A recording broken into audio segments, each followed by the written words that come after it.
All right, like Miss Sink. Sweet. Welcome to the Monkey Dance Podcast. This is Ohan.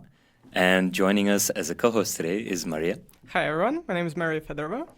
And joining us as a guest today is Emese. Hello, I'm Emese Havadtői. So, Emese, why don't you tell us who you are and what you do? Yes, well, I'm a PhD candidate at CEU, and I'm working on moral philosophy, namely metaethics. If I would have to say to people who don't study philosophy what metaethics is, I would say it's the field of moral philosophy where you ask a bit too many questions, just too many whys. Is it okay to steal from the grocery shop? Okay, let's say yes, but why? And then there's the question of like, what is just? What is a just society? Okay, equal distribution is a just society. All right, but why? And just after too many why questions, you arrive at like questions of what is right, what is wrong, what is good, what is bad. And that's kind of the grounds of every moral philosophical question is what I'm interested in. Cool. So how do you work on that? You read and you think and then you write and then you read and then you think and then you write and then you realize that you were wrong all along, so you start again and then you read and you think and you write. So are you putting down moral positions as such, or you're looking for, the way you described it, you're putting down the reasons for that people might take certain moral positions? Yes, something like that, yes. What I'm working on more precisely is what people have reason to do, and namely not really exactly the precise actions that I'm trying to prescribe. What I'm working on is what makes normative judgments or judgments about reasons true. And well, this is a very, very basic question, right? I'm not talking about anything substantive at this point.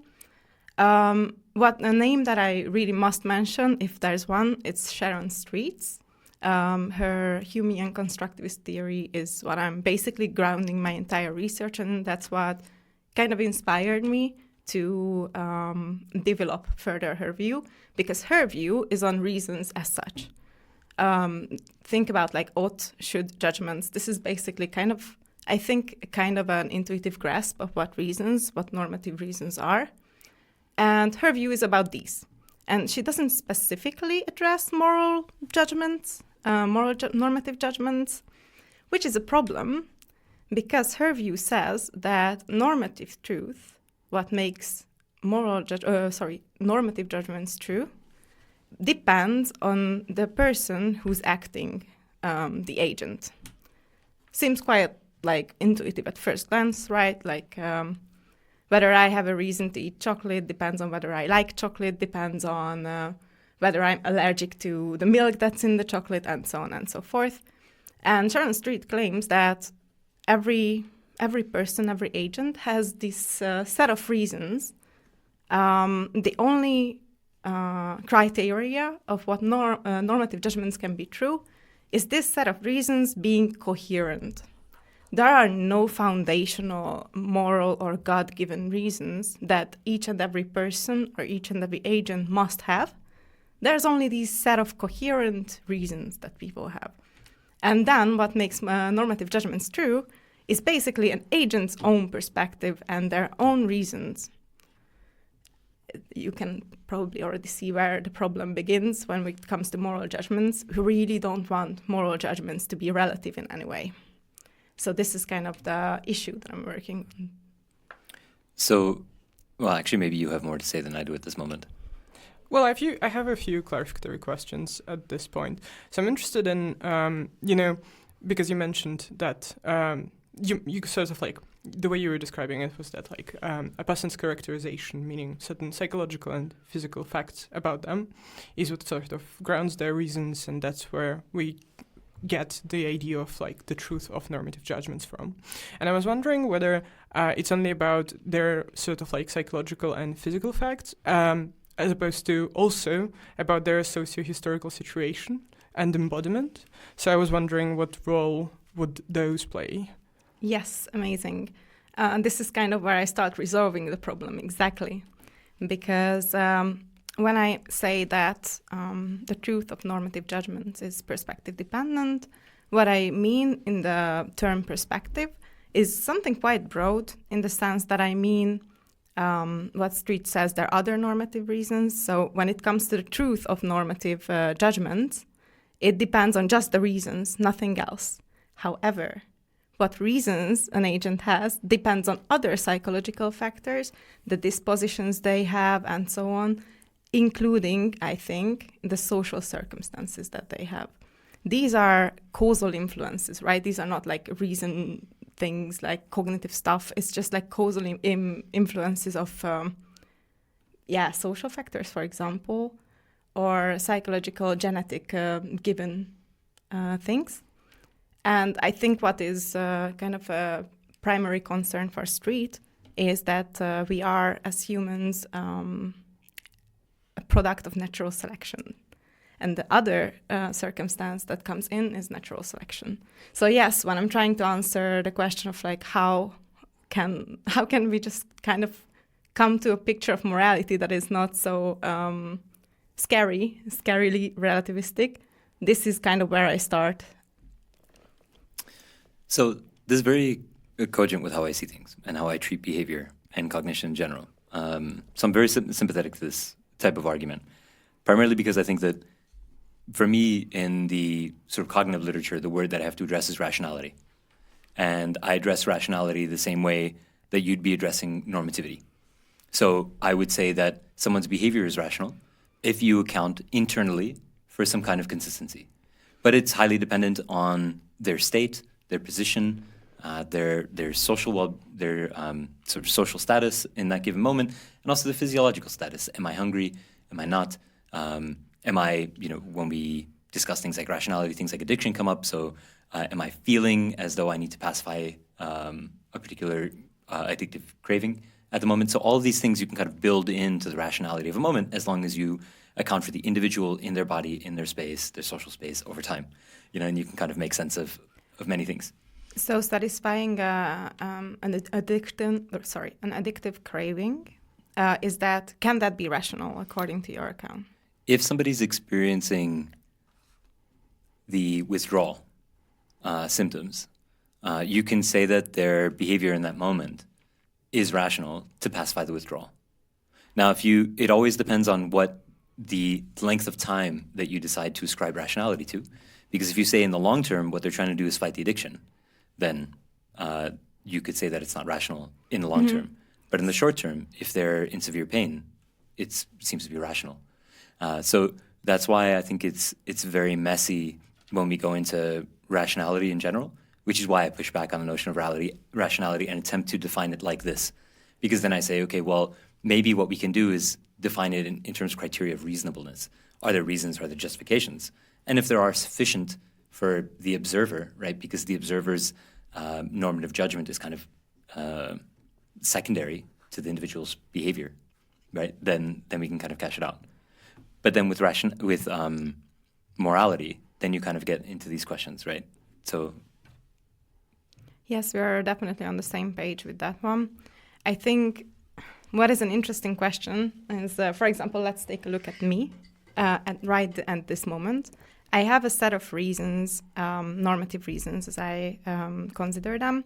For example, I have a reason to pursue a career in philosophy. I have a reason to go to the gym 6 times a week.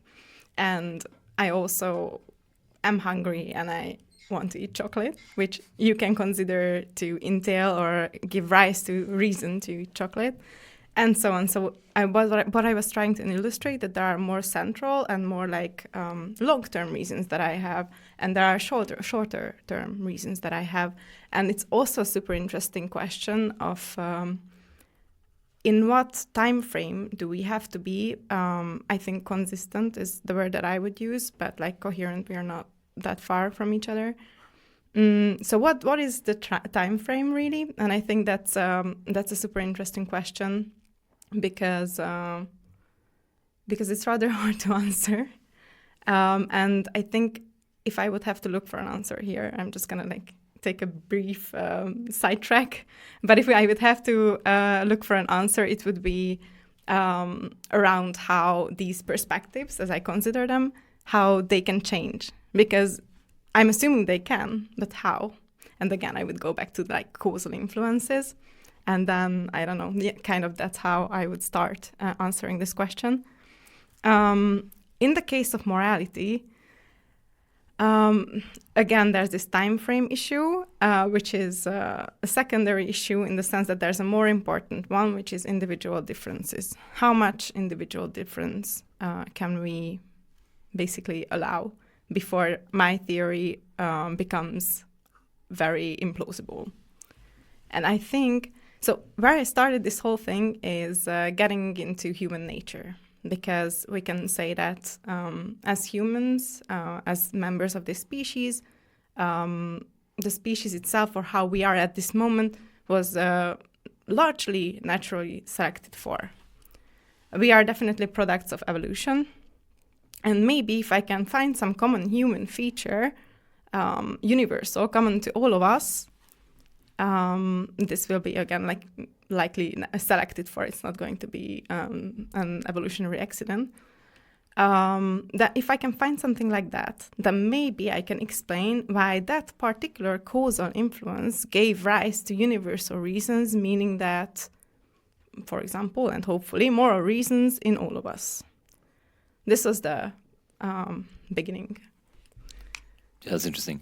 So when we go into something like universality of moral reasons, which I suppose is maybe the crux of the conversation, is it important to find a universal set of moral reasons for you, or can you just go into what has been tolerable?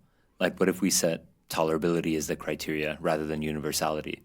And then we kind of get to the fact that morality might be, I do think that there is a certain amount that you can argue is evolutionarily programmed. Like, I think we are social animals. Our social status is very ingrained in us. So the maintenance of our conception of ourselves relative to others is very important. So in this sense, I do think that you can probably derive some kind of moral framework, but it seems like people will diverge from that regardless. So is it more important that we have a framework socially, or that we have a framework, like an ontology, basically, of morality? The idea that kind of already occurred to me as well is that maybe we are not looking for one particular morality that tells us what is right and wrong, but maybe there is this kind of a limit to what forms moralities can take. The reason why I asked this question a little bit differently is because I'm assuming that all reasons and all of normativity stems from the perspective of the agent. So I can't really adopt this external perspective and talk about morality if I assume that morality is normative and stems from the agent's perspective. So I have to be very careful of how I frame this question. And if that's the case, then I do have to find something within people as agents that will limit what moral reasons they have. I found the best candidate to be empathy. But I have to rely on empathy as an affective phenomenon, more like emotional contagion, because there's the empathy that Smith talks about, Adam Smith, about like this kind of cognitive empathy, cognitive perspective taking, which I think has a large role in morality, but I can't really ground moral reasons in that because it's not universal. I think like cognitive scientists, for example, gave very good reasons for us to think that emotional contagion is universal enough, in the sense that there might be like mental illnesses that kind of exclude somebody from the practice of this cognitive contagion, emotional contagion kind of empathy, but nonetheless it's like universal enough. So that's why I kind of want to base everything on that. This is a tough project, to be honest. Yeah, I find it really curious that you should. I think to me it seems very intuitive that empathy is the direction to go towards, and it's quite curious that that's something I've been looking to a lot recently myself. I'm wondering though, because as far as now in the literature, like on the philosophy of empathy, of course there is emotional contagion. It's also discussed. It has to do more with like kind of like low-level empathy, as people call it, right? And then we have high-level empathy, which incorporates, as far as I understand at least, not just cognitive perspective taking, so when I'm trying to so-called mind read, but also emotional empathy, it can be, where the idea is that you are supposed to kind of like try and adopt the perspective of another person, reverse perspectives with them, so to speak, in order to then be able to kind of imagine what it would be like for them, or what it must be like for them to experience something. And there's been a lot of debate about whether it actually is possible, and I think most people think it's not. But at the same time, I'm wondering whether it's actually, I guess my question, I'm rambling a little bit, but my question is the following. So because you talk about perspectives, and as far as I understand, you correct me if I'm wrong, the idea is that, of course, there's a separate question of how we should define perspective, but we can talk about this later. But I think the way you put it, it seems like what we're looking for is some kind of like, we are looking for some kind of shared perspective on things, or for reaching some kind of shared perspective. And if we are aiming at finding this sort of like shared intuitive background, an intuitive way of thinking and attending to the world attending to the world, then I'm wondering, like, I'm not sure I understand how emotional contagion, that being low-level form of empathy, can get us to this higher-level way of kind of like comprehending certain moral features and moral ideas and reasons, if that makes sense. I think so. I'm gonna try and answer, and if I kind of miss the point, then please ask again. When it comes to emotional contagion, I think that's one kind of phenomenon where I get started, but then there has to be, so basically that is, if I could translate it into values and reasons, that is valuing another person's emotions. So if I say that this kind of disposition, this human tendency of emotional contagion is actually a reason or value, or turns into one, gives rise to one, as I like to say, then it's basically valuing another person's emotions. This is just the kind of the effective part of it all. But then comes the reasoning. And since we both kind of approach this as like rationality as means ends reasoning, this is the whole thing that gives reasons and values the form that they have. Like when we are reasoning, when we are valuing things, there must be means ends reasoning behind all of that. And so there's this like crude phenomenon of emotional contagion, and then comes this whole layer of cognitive things that we do, and there comes the other reasons and values that we have. And my hope was that this all adds up to what Hume called the common point of view. A point of view which we can all take and look at the same situation or every situation ever and come to the conclusion, just like Hume doesn't speak in terms of moral judgments, so what I'm going to say is Humean, but it's not Hume. But supposedly we could say that if we take this common point of view, then every moral judgments that we make is going to be the true one, because there's this universal convergence and this general point of view, the point of view of the people, and we are all able to take that, and from there, at least theoretically, he's not saying that everyone's so great at empathy and like, they can actually do this cognitive feat, but at least theoretically, this perspective is available, and taking this perspective would mean that we see the same situation the same way when it comes to morality. This was my hope. Doesn't work. I don't think it works. The reason why I don't think it works is that there's this skip here. Everyone has their own perspective, and then we just assume that they converge. I need a reason to see that they converge. And it would be, I would take empirical research and empirical data as kind of at least pointing towards this truth of whether they converge. So, for example, taking, I don't know, both anthropologists and cognitive scientists and whoever may come into the picture, to see if people actually converge on moral value judgments and moral reasons, I would take that as at least indicatory of what reasons they actually have, because they can be wrong, right? But I think that's a good indication of what reasons they actually have. So what I was looking at is like proper research of word values, data and stuff like that, and even moral foundation theorists, everything along these lines. And what I could find is that there is a convergence, but it's not a total convergence.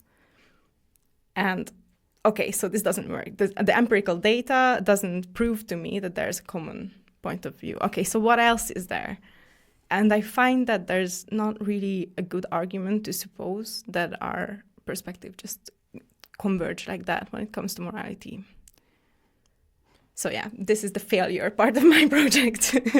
I have a question, but you can also go ahead if... I have 2 questions. One is, if you could give us an example to illustrate, I feel like that would be interesting for me to see how it works, like specifically with some particular example, if you can think of one, with a particular set of values or reasons, or like some kind of example. And the other thing, or I can also ask it later if that's better.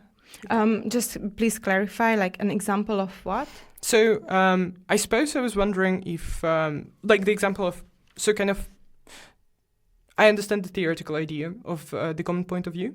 So I'm not talking about the fact that we don't converge. I would expect that, and it's quite clear. But I'm wondering if you could illustrate with an example to us Hume's theory. So this kind of like this idea of how we would go from emotional contagion to the kind of like some kind of like deliberation about what we gain from emotional contagion, and then how we would arrive at this common point of view.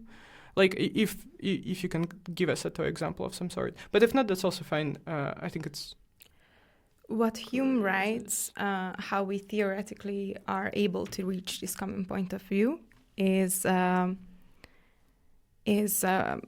basically he says that this emotional contagion kind of empathy happens. We want good for the people who are close to us. He says either proximity or continuity, which means like we actually like are facing the person and experiencing their emotions, like literal emotional contagion, or they are close to us as in friends and family. And we feel their emotions, or not just emotions, again, like I'm talking about Humean ideas because Hume mostly talks about sentiment. But in any case, we have those things, we experience those things, right? And then we have this thought, or potentially have this thought, that anybody who's far from us can potentially become close to us.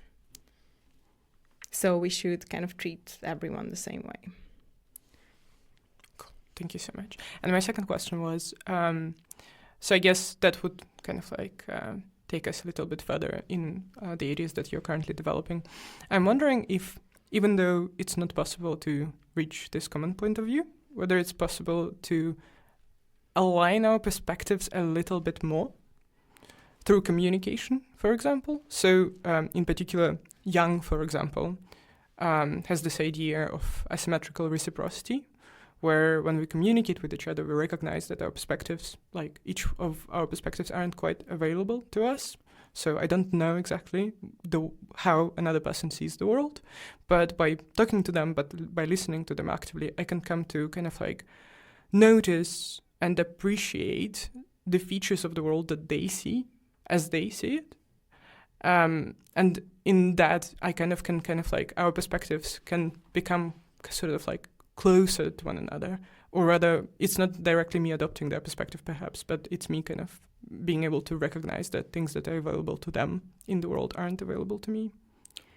The way that you would become, in this case, more acquainted with another perspective is not through reasoning, right? It's more through like illustration or... Yeah, I suppose so. You would talk to them, right? And they would say, okay, so, for example, I can talk to, let's say I'm talking to a person who's experiencing, I don't know, let's say I'm talking to another man in the room, and I tell them, okay, so that other man in the room is looking at me in a condescending manner, and I think that's because he's a misogynist. And my male colleague, whom I'm telling this story, I expect them to kind of like attend to the features of that man's look that represent his look as being condescending or as speaking of misogyny, which is what I see, this kind of thing. So perhaps it's not a form of reasoning, it's a form of, well, in this case, partly pointing, partly telling a certain kind of story where, like, my perspective becomes more accessible to another person when they look at the world with me, is the idea. So it's not reasoning. It's not propositional in this way as well. Mm. Yeah, I would take it that what you said before, which is that by using imagination, we might not be able to empathize fully with another person's perspective if it is sufficiently different. I might be able to just imagine and empathize with someone who is sufficiently similar to me. But once we have input and we need to kind of take the input in as evidential support for the other person's perspective, particularly in the ways in which it deviates from ours, then I think that we can use our imagination to integrate. And I think possibly the integration isn't just a passive phenomenon, but has to actively be pursued through imagination. So I read a book about one of your lives, about the existence of, say, a woman in the male gaze, and then I need to kind of sit with that and imagine. But I can't really imagine before your input.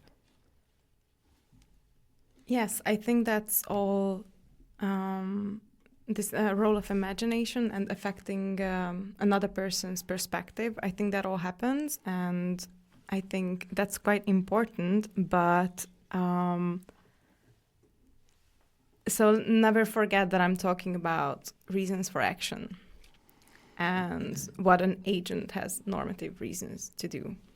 So when it comes to these kind of influencing each other's perspective things, I think it's a very interesting thing of how that happens. But when I'm trying to kind of figure out the truth of normative judgments, that is not the primary thing that I'm looking into. I wanted to say something important. Okay, can I give an example of moral perspectives, how two perspectives in a certain moral issue clash and they become agent relative? So let's say like 90% based on a real example. I have a friend who is a Pakistani girl, and her plan is she's here in Vienna, and her plan is to have a boyfriend, girlfriend, do whatever she pleases, have the romantic life she imagines herself she wishes for. But then she's going to go back to Pakistan and she's going to marry a certain person that her family chose for her. This is the situation. When I heard this situation, I was like, you what? I'm sorry, you what? No, what? Because my values kind of dictate that the personal liberty that her parents would take away with this decision and the personal risks that she will take by this decision, which we kind of agreed on that there are risks, even if they are not like very big risks in the sense that she's not likely to get abused and so on and so forth.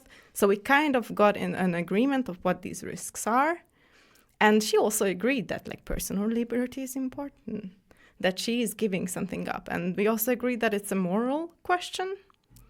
And the other thing that we also agreed on is that there are certain moral reasons we have, moral actions we should do towards our family. I don't like to use the word obligation, I just don't like the word. But we do have some sort of duties towards our family. All agreed. And from all of this, I say, clearly the priority is your personal liberty. And she says, no, the priority is the duties towards her family. And you could always, as philosophers often do, we could always say that, somebody must be wrong. Let's find it. But to be honest, this happens to me quite a lot. I talk to a lot of intelligent people from quite different cultural backgrounds, and this happens to me a quite fair amount. And my conclusion was that maybe instead of explaining it away, we should kind of explain it. And it would be a nice explanation to see that I don't have a reason to live by these kind of values that my friend has, but she has a reason. So here the question might occur, do we have a reason to kind of converge? let's try to come to an agreement of some sorts, where we both can say that, I don't know, I have a reason to prefer, or I have a reason to prioritize family duties compared to liberty. So this is a sentence that we can both say, and it will be true in both cases. Do we have a reason to come to this kind of common convergence or common ground, basically? And I think in many cases it is necessary, and we do have a reason, because we have a reason for social cooperation, we have a reason to live in a society together. But in this case, I'm not sure.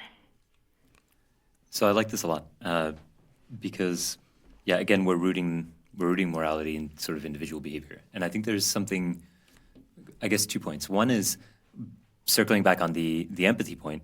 This is interesting because on a low level, you can empathize with your friend in a way in which she is not desiring of your empathy. And at a high level, you can empathize with her cognitively in the way that she is intending. So you can empathize with her reasoning at a cognitive level, but then you can also feel, I don't know, something like a remorse or a regret or a feeling of loss for something that other person doesn't necessarily feel. So maybe they don't feel as that something is being taken away from them that is as important.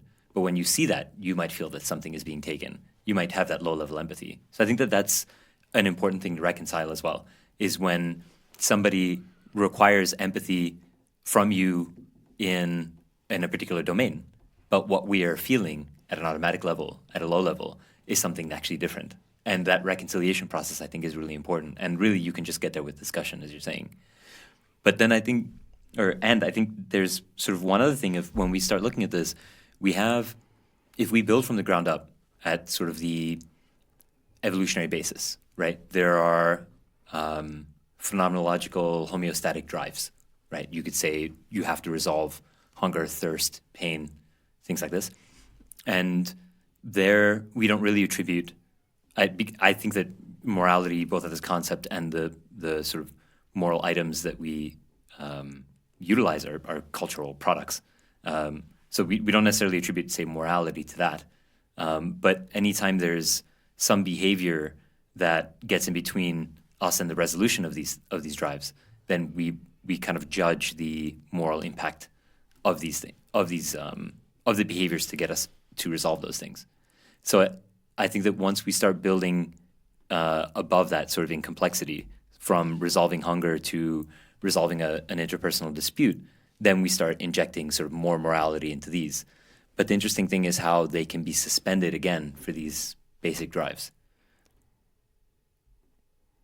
Yes, one point that I would like to make is that I do think morality, what kind of differentiates moral reasons from non-moral reasons, is this social interpersonal side.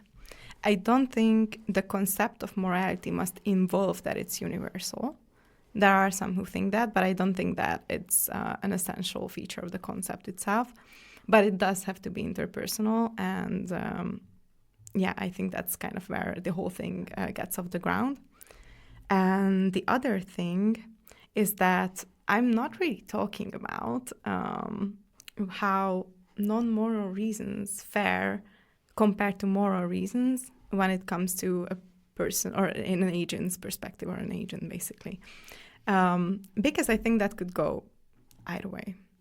For some people, moral reasons might be very central when it comes to deciding on a particular action. So when I'm talking about the set of reasons an agent has, obviously in every situation, not all of the reasons, we don't act on all of the reasons, then there is an overall reason that we act on. So for some people, in many situations, that overall reason is a moral reason. I mean cases as in the one that I just described, going back to her parents and marrying the person that they chose, is a moral reason for her. She could just say, "No, I don't care," not because of her moral right to liberty, but because she just doesn't care. It's a non-moral reason that she just really wants to be selfish and wants to go do something else. That could be a case. That could be a decision that she makes rightly, based on right judgments, good judgments, true judgments about her reasons. I don't want to dabble in this question too much because I think it's okay for me, or it's enough for me to kind of give an account of moral judgments as such. I think it's good enough that we get there. And the personal variation, I think, bothers less people than if there's a variation in moral truth, if that makes sense. So if there's a difference based on agents, on whether they have more central reasons to act selfishly or something like that, or act according to preferences that are not moral, not interpersonal or social considerations, and there are the set of reasons that are moral, social, interpersonal kind of reasons, how they fare, which one is central, more central to the agent, how I decide that, for example, saying that, moral reasons must be the most central versus I don't know where moral reasons lie in this whole picture. I think this question bugs people less. I think the question that bugs people more is that there is no moral objectivity. And I'm trying to deal with the second question. I'm not sure I fully understand how we can so easily separate the two. Can you clarify this a little bit? In your paradigm, because, given the... You can't. So I think the other thing that my view implies is that there will be considerations that will be moral for one agent and not moral for another. Because I can say some essential features about morality, like it's interpersonal, like it's social, but I don't want to overload the concept of morality, because I actually, if I don't assume some sort of mathematical theory, which I'm not trying to, then what I get is more like family concepts, in the sense that, for example, it's clear that a moral reason is, I don't know, something about the equality among people. So I have a reason to treat people equally. That seems like a moral reason. That's non-controversially a moral reason, right? But when it comes to family obligations, special obligations, or what the moral philosophers call them, there's like, not entirely sure if that's moral or non-moral. You could argue either way. You could put it in either category. And what I'm trying to say is that, yes, there are these core concepts or core kind of reasons, like a reason to treat everyone equally, which is clearly moral. And then from this sort of central example, I could also call it like a prototype structure definition. This central prototype, from this diverges, or kind of, from this basically there are many other reasons that are like similar to it, and then can be moral reasons, or less similar, less likely to be moral reasons. So I can't get that sharp line you're right to observe. And I think since that kind of, it's kind of the same as what we experience in practice, I think that's more like a feature than a bug of the theory, if that makes sense. So yeah, I am gladly giving up the sharp distinction. That is fine.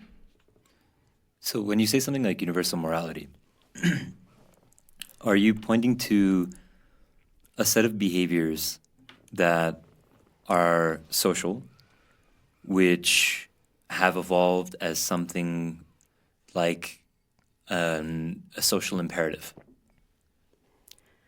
I'm trying to find something, reasons that everybody has as part of their perspective.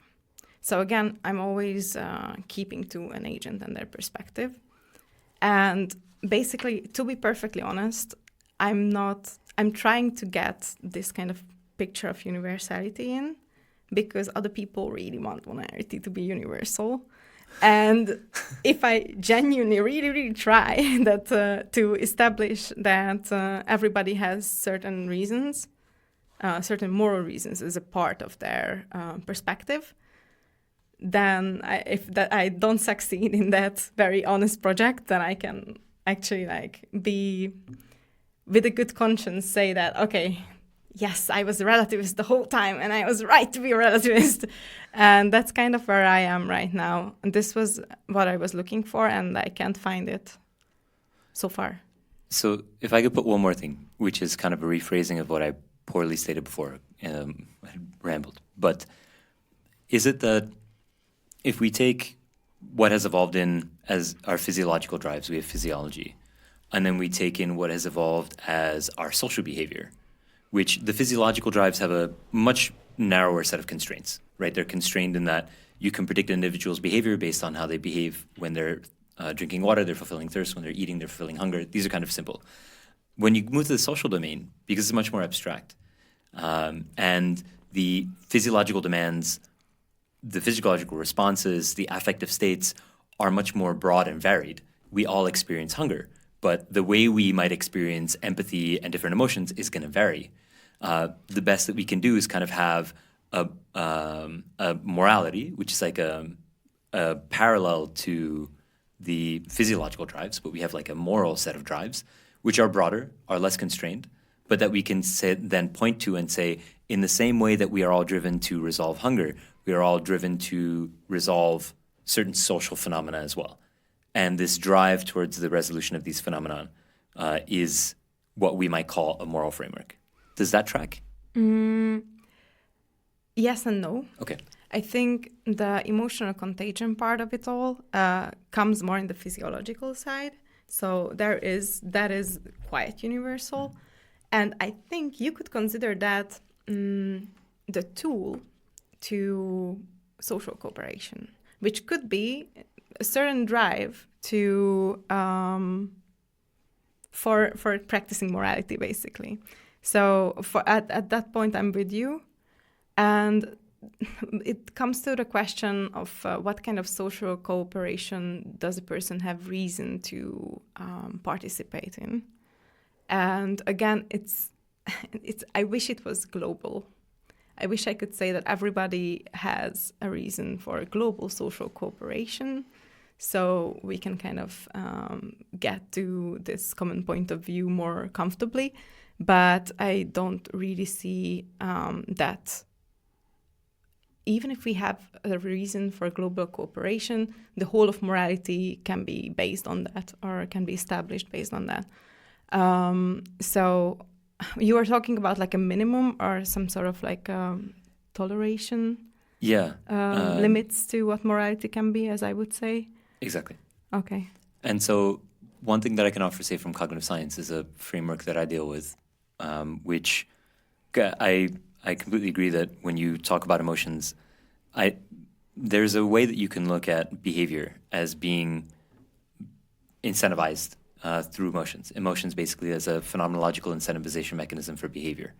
So what you can look at, which there are a bunch of different people who propose different versions of this. One version is called the somatic marker hypothesis. So you can basically look at our affective states as indicative of a behavior that is somewhat beneficial towards our survival. And I do think that I'm also in the camp of people that think, say, I mean, there's good evidence to believe this. It's not out of nowhere. But that our ability to experience social pains are actually built on the mechanism to experience physical pain. So it's built on the same pathways, basically. So that the drive to not be ostracized, the drive for social inclusion, the drive to receive something like validation from other people, all of these give us a reward system in the same way that resolving pain gives us a certain set of rewards. So in this sense, maybe cognitive science, that perspective also offers something to this conversation. I think I have to mention here the relationship between empirical sciences and philosophy. And my take is, of course, that empirical sciences inform philosophy. This is not like the majority view for sure. Because what you're talking about is basically kind of goes around normative reasons, right? It's more about motivation and behavior. And how I'm trying to interpret any sort of, I'm mostly working on like questionnaires and stuff like that, what people think they value and what people think they have reason to do. It's not universally accepted that I take that as kind of relevant for the reasons that people actually have. So I think such a research is relevant, but I do have to give good reasons for why that's relevant, and it will be relevant in a very limited sense. However, I see the parallel because the other thing, if we are not considering universal social cooperation, but we could just say, hey, for social cooperation to happen on any level, in any group, big or small, there needs to be certain things present. And I think that itself is enough to kind of limit what moralities we can have. And that will be severe limits. So it's not that like slavery can be called moral in any way. If we take social cooperation as something that we have a reason to do, like everybody has reason to do in that particular group, it will never fall out that slavery is great. It's just not something that is reasonably or like rationally can fall out of such a picture. I'm very sympathetic to this. I mean, this, but I want to pose something that as kind of a counter argument, which I would also reject, but just to kind of get your response as well. So then I can get how all of this work is kind of pushing towards something like universal morality. It's something that might emerge evolutionarily, if that kind of tracks. Or that's how I'm seeing it, but feel free to refute that point as well. But then also one might say that you can account for something like people viewing slavery as moral as long as they're rejecting the standard account of the evolutionary trajectory of, say, the human race. As long as that is not, the survival of the race as such is not their imperative, then you can account for something like a moral framework that includes something like subjugation of other individuals for what they might see as a higher purpose. Are you talking about moral frameworks as compared to... So in this case, the moral framework, is it the moral framework that accepts slavery, or is it just another survival kind of framework that kind of is more central to people in that society, kind of pushing down the reasons not to have slaves? I suppose it's that it depends on how you're cashing out the emergence of morality in the first place. Because if you reject the notion that universal morality is something you can account for through evolution as something grounded in individual behavior, then I think the point I'm making is moot anyway, if you reject that point. But if that is cogent with how you see it, then you could see individuals emerging via a process of evolution that have a different set of... Okay, cool, please. I don't mind. Okay, cool. I don't mind. Yeah, okay, good. Yeah. I don't care what aliens do on another planet with a different evolutionary past. Maybe more the concept of morality they don't have. Maybe the concept of slavery they don't have.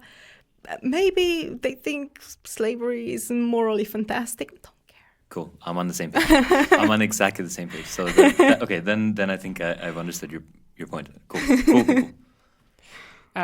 Yeah, sort of to introduce a slightly, because Orens introduced this notion of tolerance and tolerability as this kind of we have this kind of notion as a minimum condition almost, one could put it that way, I suppose. And I want to not so much to push back on it as to give another perspective, maybe, and ask the following question. So I have tolerance on the one side of the spectrum. And then some might say we have perfection on the other side of the spectrum. So the idea of, getting morally better as people, forming better reasons to do things, improving a society, our society in one way or another. And I'm just wondering how the idea of perfection, the possibility of us ever becoming better humans, fits into this picture of yours, if you've thought about that. For this to be a question for me, I would have to assume that there is a good human, that is such a thing as a good human, that is not perspective dependent. I would have to assume that there is some sort of external normative truth, which I'm downright denying. Or I have to say what I've been trying to say is that there's sort of like a good human value in everyone's perspective, the same one. I think that's a very, I see it right now as a hopeless kind of track, to have everybody have the same good human kind of concept. And when you're talking about toleration and perfection, I think you're talking about kind of a social, like a group thing. It's not the perfection of a person, but a perfection of a society or all humans. I would assume that, I mean, you can, I'm not sure if you can improve as an individual without, participating in various interpersonal engagement, but that's part of it. But of course, there is this other part where you improve as a society or as a certain particular group. Yeah. But to me, they're quite deeply intertwined. I think it is. There is also debate about whether this social kind of normative space is more primary than the individual kind of normative space. By that, I mean that, for example, I say that it is the private individual perspective that this whole thing starts with. And then, since we live together, we form communities. These perspectives interact. In what way? Please give me one more year. But these perspectives interact and influence each other in so many ways. Other person could say, no, the whole practice of normativity, what normative judgments or reasons are, is somehow social. We share a normative space. I'm quoting James Landman. And then the individual kind of is just like secondary to this.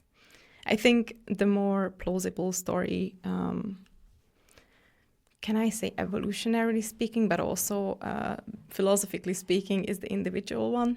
Because this whole thing starts off with the notion of rationality. And it makes sense to say that a person is rational, but it makes less sense to say that a society is rational. So I think the rationality of a society kind of is derivative of the individual's rationality. So that's one thing that I wanted to say. And the other thing is that I think in my terms, what you have in mind is more like convergence of reasons or something like a picture of how we should act together, which is the exact same for everybody. Am I getting it right? Well, I think underlying my question, I mean, of course, because as you know, I have a different intuitive grasp of morality, and it's not a relativist one, as you know. So that's the place where I'm coming from naturally, and I suppose I'm not quite sure actually how I would personally, or how to best cash out the notion of what it means to become better as people. Whether it's a matter of just converging on our reasons.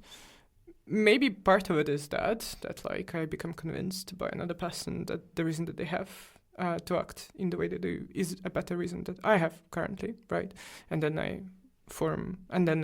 revise the reasons that I have in a way that might be better, not just for me or that other person, but also for people in general, right?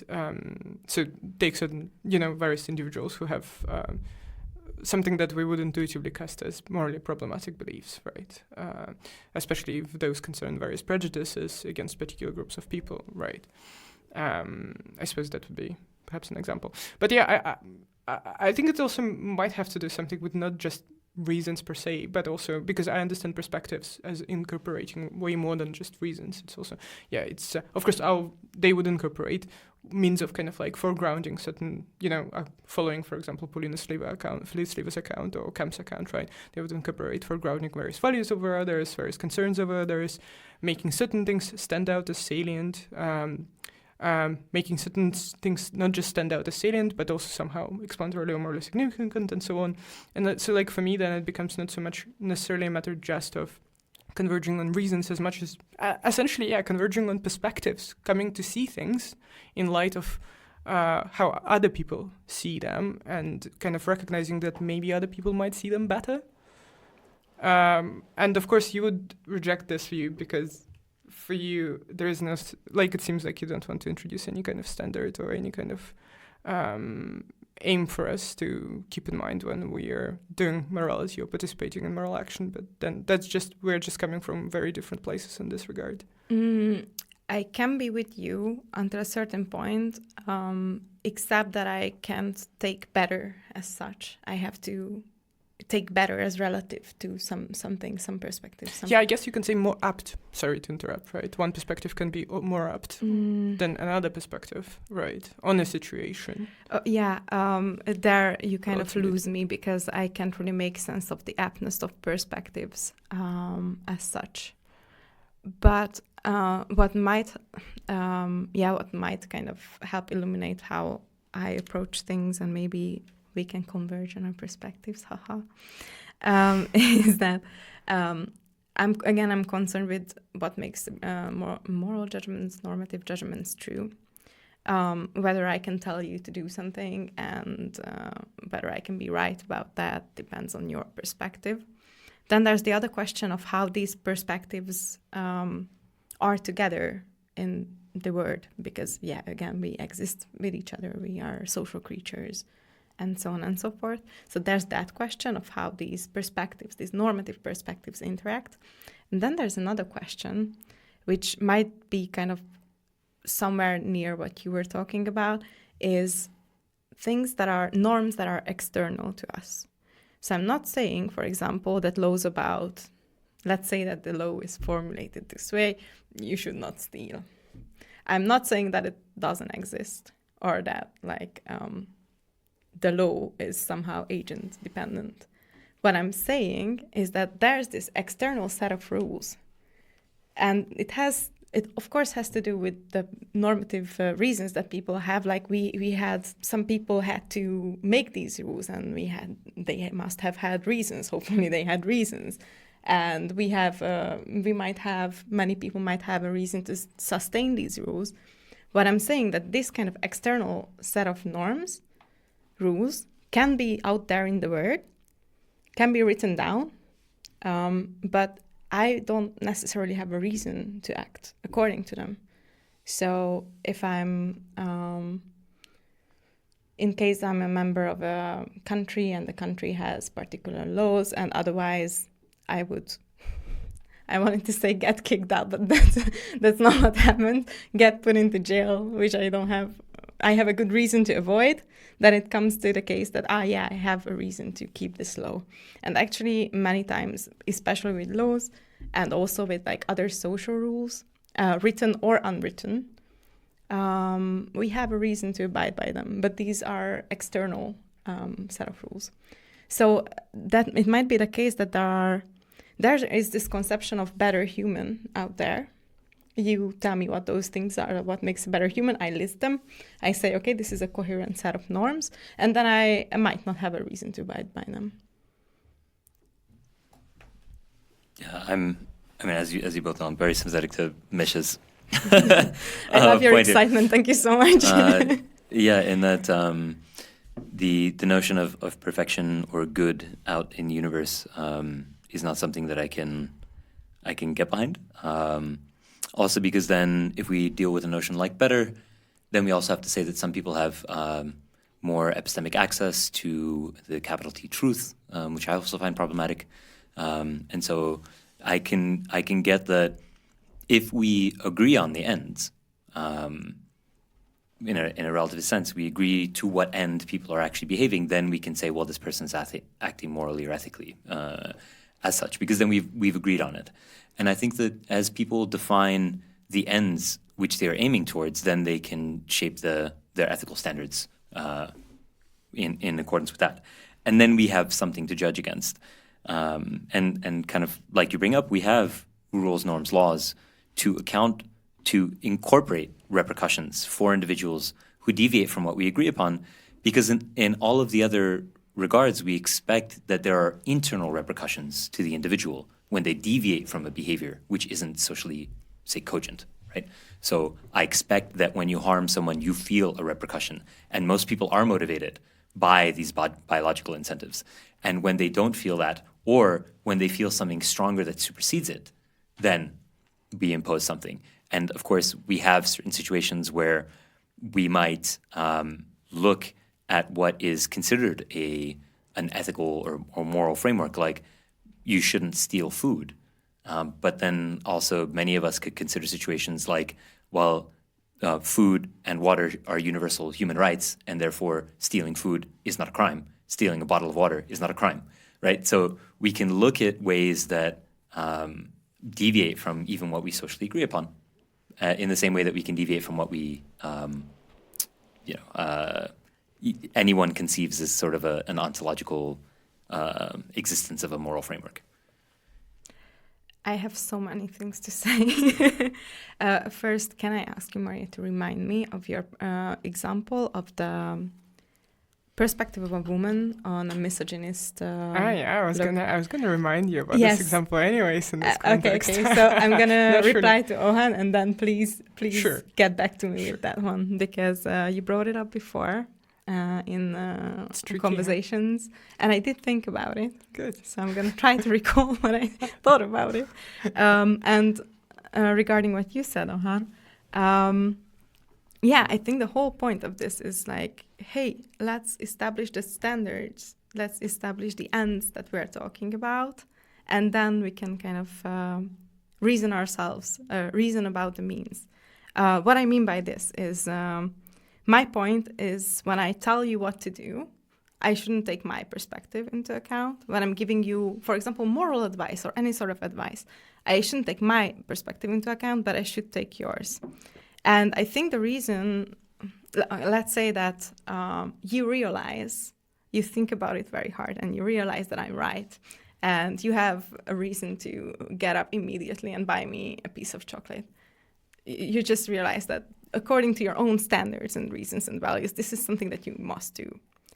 In this case, I think what motivates you, well, first of all, there's this very important thing of means-ends reasoning. So you kind of set the ends of what do you want to achieve with this. You want me to not cry. This is the end. You might have a lot of reasons behind the ends, but this is the end, and the means to get there is buying me a chocolate.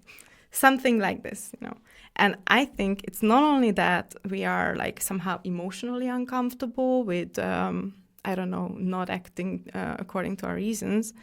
I think this means ends reasoning, this satisfying our own ends, satisfying our own ends is something that we already do. Some people practice this kind of rational thinking, this means ends reasoning, rational thinking, worse, and some people practice it better. But we all intuitively and compulsively almost do this, because the point of having a goal is to achieve it. So we have a reason to act according to the means to that end, and so on and so forth. So there is this affective, I wouldn't say emotion, but affective side of it all. I think it's very important. It's always there. But what kind of gets me where I want to be is that we already practice this whole thing. It's not that, so I just wanted to call attention to not just the affective part of it all, but the whole like reason and cognitive process behind it. Just to clarify, so you can behave in a way that pays attention to how you feel about something, and you can also behave in a way that kind of ignores that for some other end. And you're saying the way that people ought to behave is one which is in line with how they also feel about the thing? Feeling, in a very broad sense, I mean something effective, but it's not immediate pleasure. So obviously you're not like always, you don't always have a reason to act according to what gives you immediate pleasure. It's a bit more complex than that, I think. Like, for example, anticipatory emotions and so on and so forth. There is this affective on ground of it all, but it's not immediate urges and stuff like that.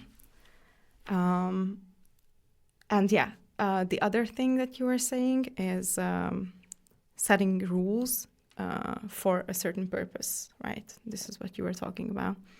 And this is also important because people, certain particular individuals, might have a reason to set up these rules, and people will act according to them if they have a reason to.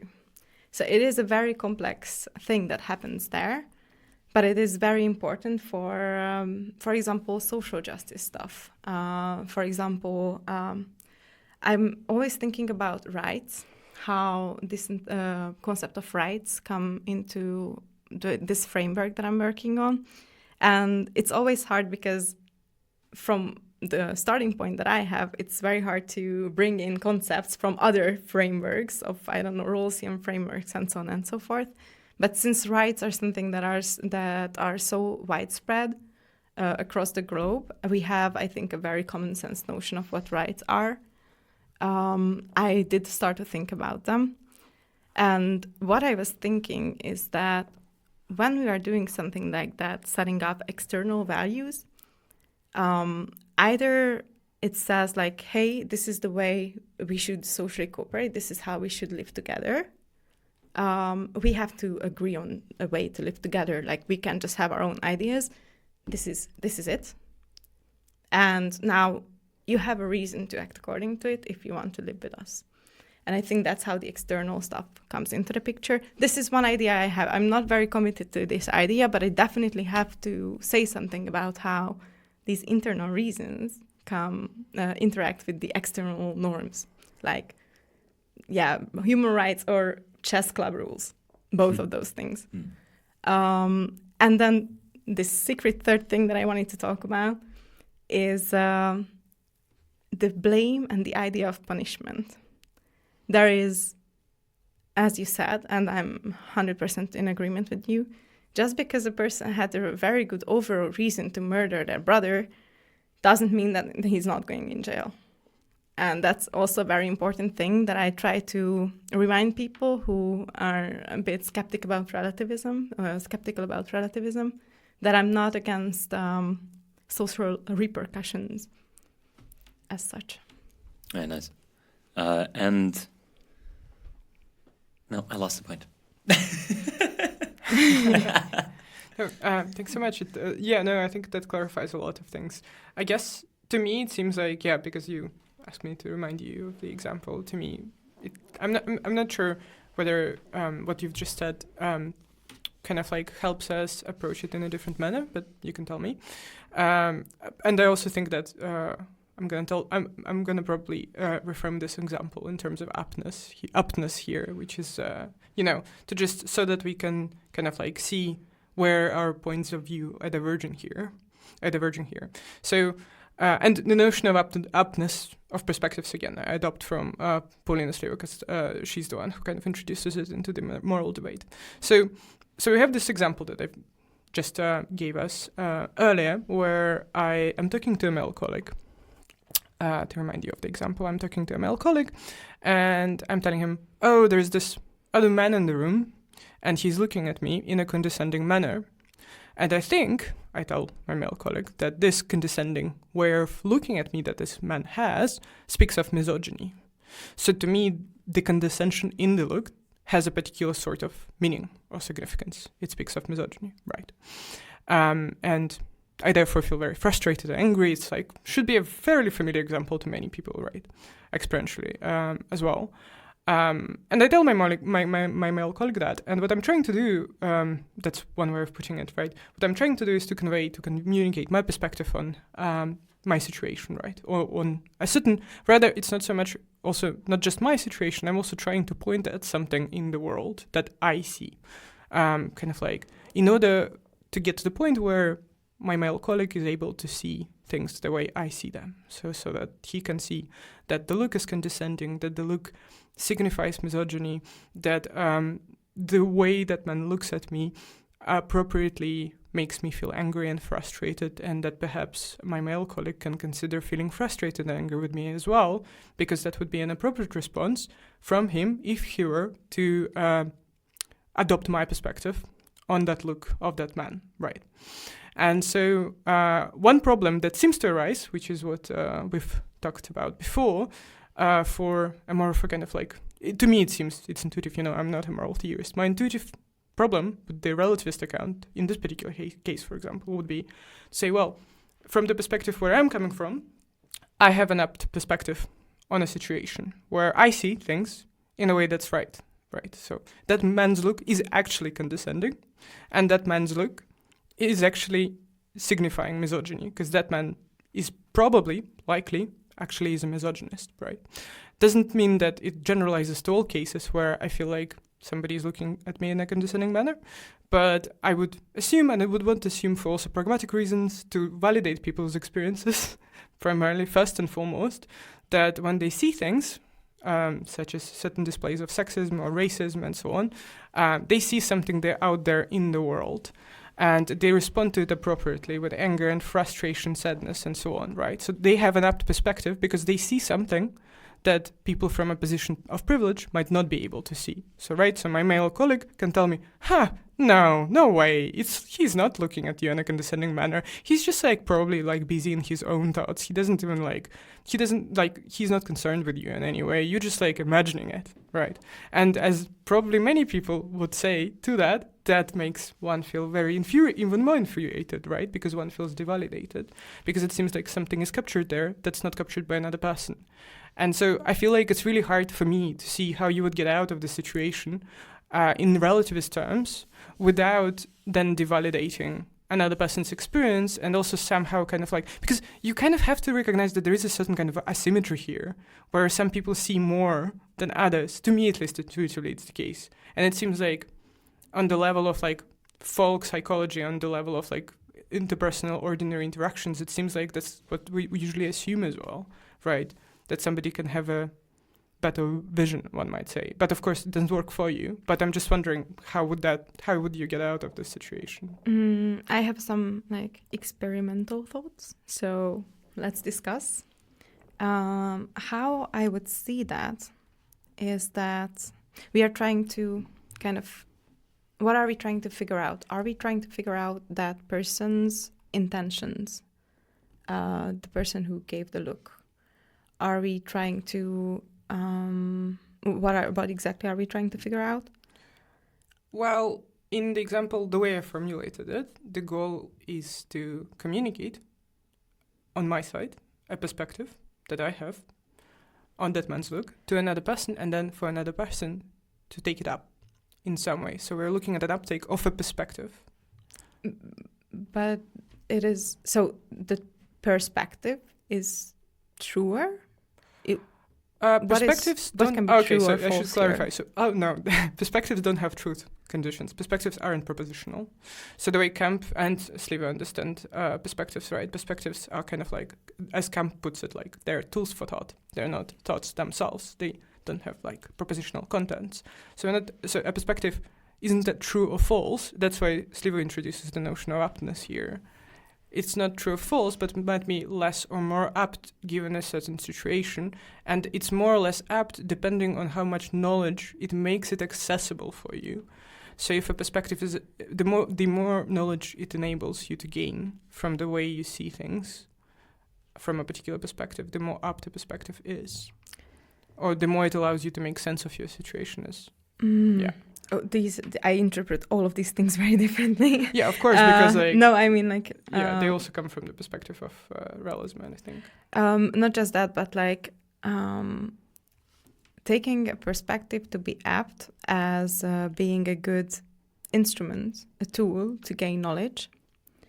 In this case, knowledge would I would have to say that like it's gonna have to be about something true or false. It has to be about like the person's intentions who gives this look. It has to be if it has to be about that person's values or stuff like that. There's also gonna be like, is that person a misogynist? Does that person devalue women? That's the question. That's a yes or no question. That is propositional, and I might have a better epistemic access than you as a man, that person as a man. And I think that can be very easily, or not very easily, but can be accounted for in this case. Because, again, the valuing question has a perspective that it's relative to, and that is the person who's giving the look. And there's a true or false kind of question about whether that person has that those values. But I could also just frame it in terms of intentions, also relative to the agent. But I can also frame it in very descriptive terms of like, did that person's, I don't know, I'm just going crazy now, but did that person's body language, which is an objective, of course, objective scientifically supported view that body language means the same thing for everyone? No. But in that case, like, we could just somehow ask the question whether that body language was actually present. So the first kind of things were rather in the either the normative or the perspective dependent territory. And this third kind of example that I wanted to give is more on the descriptive side. So basically my answer is that I need something propositional that I can get my hands on. And I can easily, again, not that easily, but I can regard perspectives as tools to get to the truth. And there can be more or less apt perspectives in the sense that they give better access to certain questions. But the questions and the answer to the question, if it concerns values, it's going to still be agent relative. And that's it. Yeah, I think that if you have a direct response. Oh, no, go ahead. Yeah, I was going to say that regardless of whether or not other people see the things the way you do, we can still agree to have repercussions. And I think that kind of ties back to kind of what we were saying with when we have a case of murder, we would think that it's something like society is moral if they have a jury. And we expect that because maybe not everybody has the same beliefs and opinions, but that if you get enough people in a place, that the moral framework will bend towards something like the fact of the case. And then you might get... And in a situation like the one you're describing, I agree that, of course, anybody who is experiencing marginalization by a group has much more epistemic access to what that marginalization looks like than the person of the group who's doing the marginalization, typically. And it might also be the case that somebody looks at that and says, well, the man who you're speaking to also believes that it is moral to go gather more information before they can make the assumption, before we can pass something like a repercussion. That's not necessarily my perspective, but I can imagine where somebody might say, well, because we need something like a consensus or a jury of one's peers in a rough sense, in a social sense, before passing judgment, then before we attribute repercussions or dole out repercussions, it's more moral to gather more information. And in this case, you could say go directly confront the person. But does that track, or do you still feel like there's something, you probably do, but I feel like there's something lacking in terms of satisfaction, because that doesn't necessarily account for an objective goodness there, like how objectively wrong it might be to still perceive something as misogynist?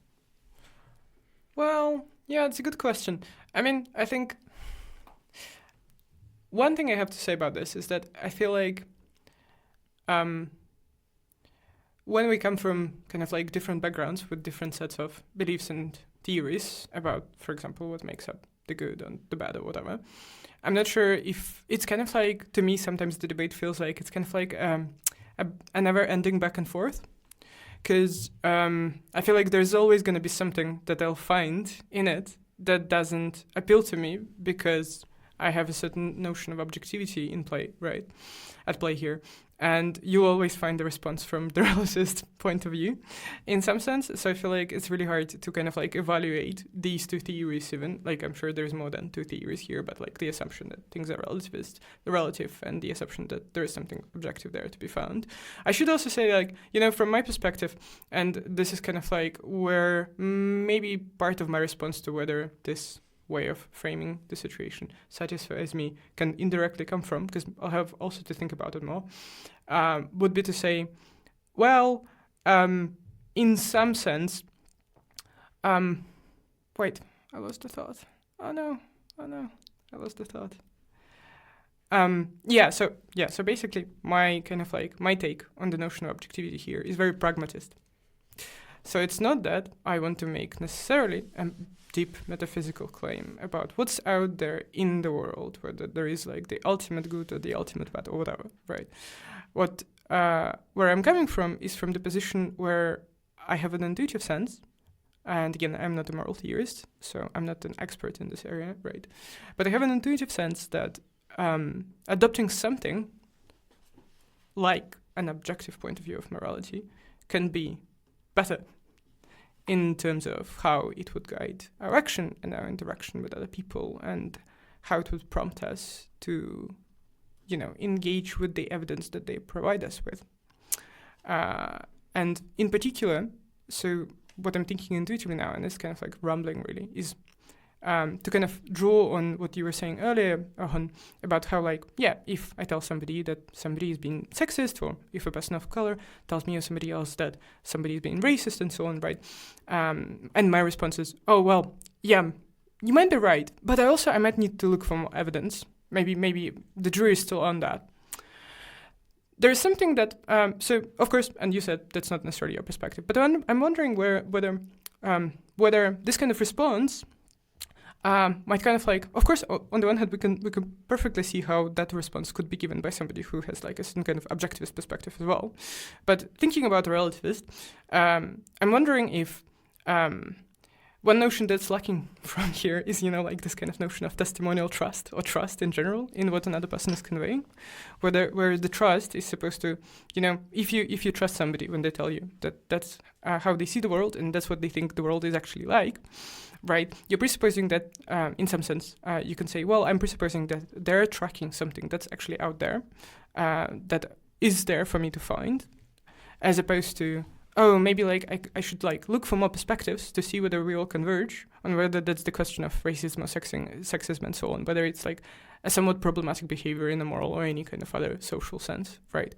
And in this way, yeah, I'm really rambling. I'm just like wondering, yeah, whether it's like there is something undermining still, I guess would be the response, about, you know, wanting to look for more and more perspectives to converge on a particular subject matter, whether it concerns racism or sexism and so on, for the person telling their story, because it might also be, you know, we can easily imagine a situation where it's like, oh, another person is the only person of color, the person who is experiencing racism is the only person of color in the room, and everybody else is white, and everybody tells them, oh, well, yeah, you see it, but like no one else here in this room kind of sees it the way you do. So probably because we are outweighing you, because we are the majority, you must be wrong, right? Or it must be that like, yeah, it's just something is wrong with your vision, which to me, again, seems very intuitively problematic to say something like that. And we would want to say, oh, well, maybe one person has more authority, which I know neither of you disagrees with that statement, right? Somebody can have more authority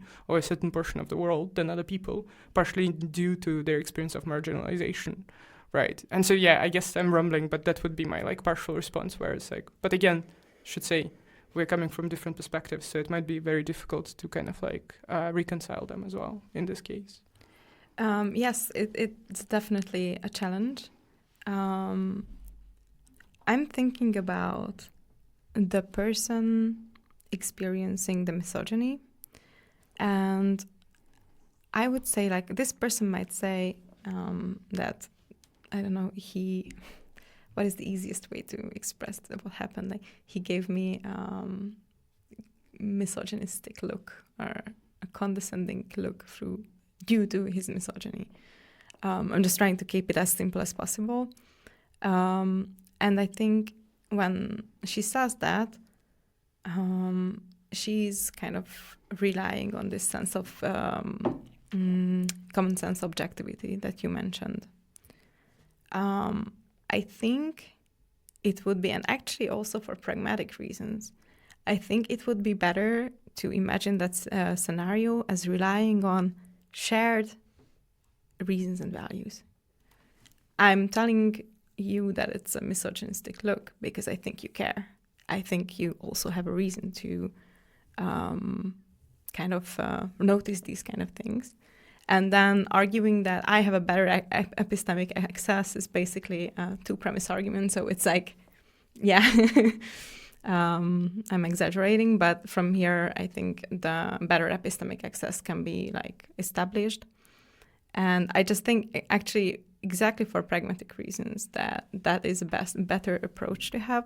Because if we assume an objectivist picture of some truth out there, or maybe just not even some truth out there, but like a universal truth, my problem is that like there's clearly no agreement about what that is.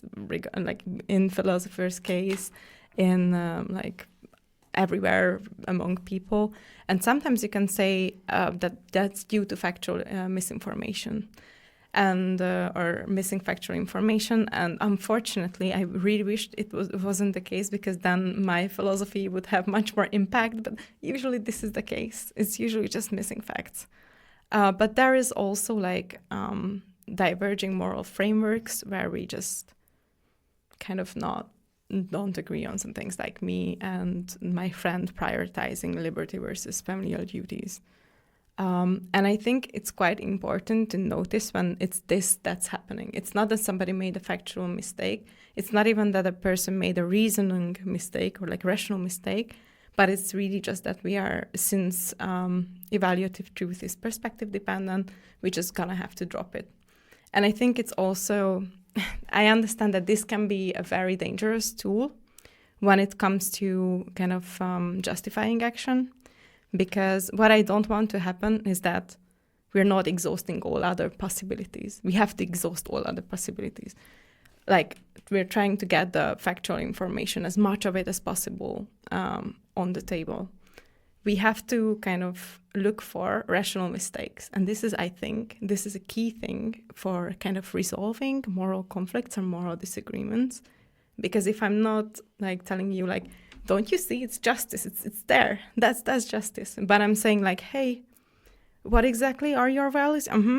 But wait, from that, it doesn't follow that. I think that is a more, even in the pragmatic sense, is better tool to argue. And again, the reason why I'm doing this whole argument thing is because there are some things that I agree with this person. And from there, I can argue, and from there, I can convince this person to agree with me, precisely because we have the same kind of underlying values and reasons. Yeah, my points would be very similar in that there is my interpretation of pragmatism is that there is a fact of the matter, and the fact of the matter is that we might have divergent opinions of what an objective moral framework might look like. And because this is the case, I'd rather look at what we can agree on and where we want to go. And that kind of ties it into what we were talking about earlier. My perspective that if you're experiencing marginalization, that you have more epistemic access to the facts of that marginalization doesn't come from a relativist framework or a moral framework. It comes from having a goal. And I've set that goal as equity and what I have feel is a better society, which of course is also built on listening and reading.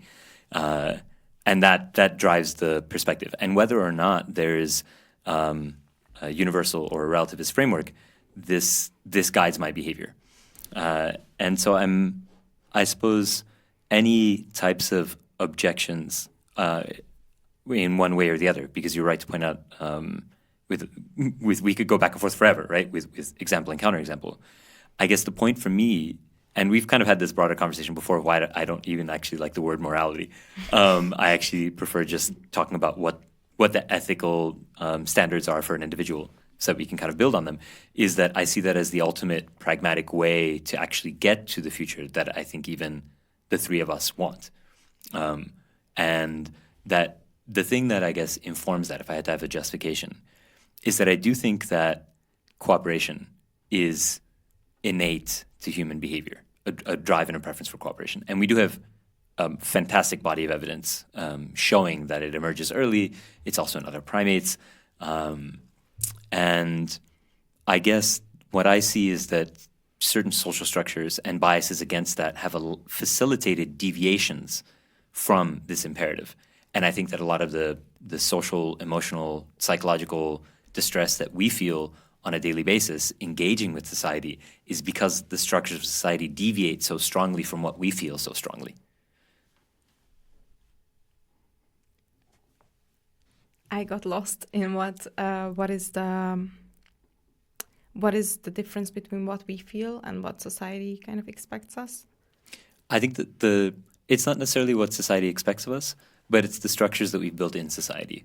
So gender inequality, racial inequality, economic inequality. I think that these are structures that have been built in, not by a majority, but by some. And what we're experiencing is the repercussions of this type of structure. And if we say, okay, well, what we want is a different society, maybe what I see it as, if we can define the ethical standards, frameworks that we can that we agree upon, then we can use that momentum to address the problems that we directly see. I really like that because that's a great anti-capitalist argument. Yeah, exactly. I can get behind that for sure. Yeah. It kind of looks at the greater problems are the greater struggles are class struggles, and then if we dismantle class struggles, we can address what's left more easily. No arguments. You're right. Yeah, no, absolutely. Well, I think you're right in some sense. Not to continue the argument, but rather to kind of like take it to its like ultimate kind of. It seems to me, and in a way to end it on a nice note, so to speak. I feel like as you rightly point out, regardless of what kind of framework we adopt, whether it's a relativist framework or a moral or a realist framework or an objectivist framework, to put it in other words. In some sense, we can still kind of like come and agree on a certain shared set of goals that we all want to, one way or another, implement. And in this way, kind of like our sort of like ontological backdrop on which we rely doesn't matter in some sense. It might matter in some debates that are more theoretical, of course, but as far as the kinds of decisions that we make about what kind of action best to undertake doesn't seem to rely so much on this like not just theoretical but meta-theoretical presumptions, I suppose. Not necessarily so, at least, it seems. Yeah, I feel like when we're trying to establish how a society should run, I feel like we're kind of on the same page. The only time when, basically the reason why I think and why I've been developing this research is the moral disagreement, because I think it's two different approaches when it comes to resolving moral disagreements or moral conflicts. And I think this is where the two views kind of diverge. But otherwise, like, yeah, I promise you no moral relativist ever said that, like, they support slavery.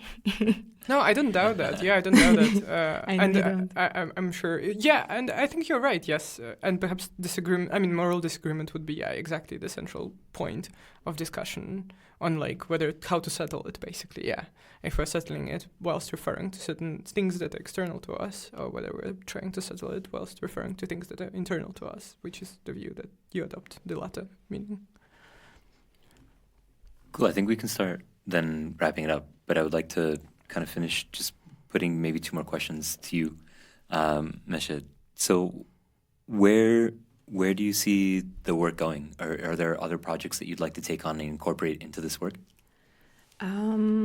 My next chapter basically is going to be precisely about this moral disagreement thing. Because there is this, as I think I mentioned before, that the clash of perspectives kind of approach. I've been thinking about considering morality as in the realm of collective action, let's take like moral conflicts between people as like something about what the collective should do. And I've been just thinking about these kind of things. This is going to be my next project. And the third project that I'm going to have during this PhD is actually like Kemp and Sliwa kind of perspective kind of things, because I'm interested in what Sliwa calls hermeneutical advice. And I have a specific interpretation of that, which is you can, when it comes to a certain situation, for example, the question of whether I have a reason to text my mom. I should have come up with something more moral, but I'm going to stick to it now. Should I be a vegetarian? Okay. You can use Sliva's example. Okay, nice. Should I be a vegetarian? We can argue about it. We can reason about it. I can try to do the thing that I've been advocating for, like, let's see what we have in common. Let's see what the other person has as reasons and values and see whether they are consistent and so on and so forth. That's one way to convince somebody, oh, you already have the reasons to be a vegetarian, you just don't know it. And then the other thing that might happen, that they really don't have the motivational, effective background that is necessary for reasons, right? And then you're trying to get them to change, to have effective responses that they don't have. And I think that's possible. And I think that's very immediately possible, just like that. I mean, just like in this case that I mentioned, like I can show videos of cows being slaughtered or something like that. It's not that this person that I'm showing these videos to didn't know that that happens. It's just the emotional response wasn't there. And just like that, I changed their perspective through causes, not through reasons, through causes, I think. This is my analysis of the situation. And yeah, I think that is an important thing that we do. And I'm also really wondering, and I hope I can write about it, that is kind of grounds for manipulation. That is kind of how manipulation happens. It's the same thing, like in this example, yeah, vegetarianism is nice, but you can use this exact same thing for something not that nice. And I'm kind of just like looking into the implications of that. Cool. Yeah, very interesting. And I suppose we circle around the whole conversation, but why do you do what you do? I think I must get back to asking too many questions, just too many whys, because I think my main interest was this moral disagreement kind of thing, moral conflict kind of thing. Because I have, as everybody who knows me knows it very well, I have very strong opinions about basically everything. And sometimes I come across people who don't agree with me. And these people are coming from different backgrounds, very different perspectives. And I come to the conclusion that I can't argue anymore. And I experience what David Wong brilliantly calls moral ambivalence, where I'm there like, yeah, I get it, but I'm still right, but I get it. And this is just such a frustrating feeling for me that I wanted to, why is this happening? And it just led me to, from moral disagreements, from moral conflicts, from cultural relativism, which I don't think works or didn't think works out, led me to this constructivist kind of account. Yeah, I just dug a hole, basically. Cool. Thank you so much, for both of you, for taking the time. Thank you. Thank you.